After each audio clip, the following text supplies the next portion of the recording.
দিয়ে লালন পালন করে বড় করেছে, সে যদি যুদ্ধে যায় সেবা কোনোদিন চায় যে আমার ছেলেটা যুদ্ধে গিয়ে পরাজিত হোক বা সেখানে নিহত হোক, কোনো মা চায় না। কিন্তু এখানে মা দেখুন কেমন আশীর্বাদ করছে, এই মায়া কেমন, তবু শাস্ত্র বলছে, বলে এমন মানা হলে কি একই না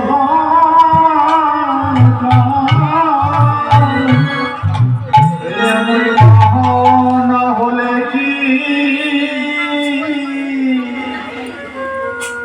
মা